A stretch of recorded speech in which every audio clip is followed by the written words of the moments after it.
se umístil Svoboda Petr, na druhém místě se umístil Cardozo Maja a na prvním místě už vidíme, se umístila Paterová Lucie.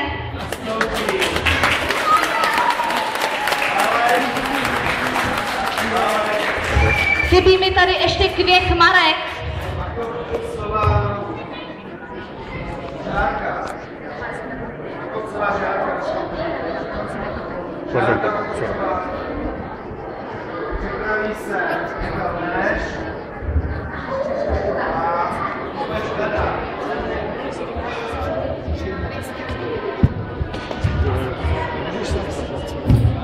Ještě jednou, na prvním místě je Paterová Lucie, na druhém místě je Cardozo Maja, na třetím místě je Svoboda Petr, na třetím druhém místě Kvěch Marek, který tady teda momentálně není.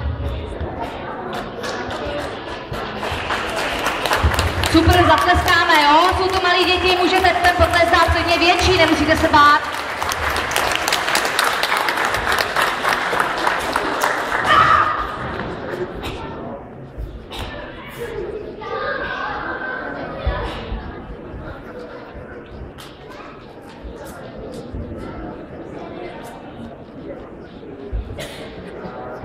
Další kategorie bez pásků, moment, 8 let.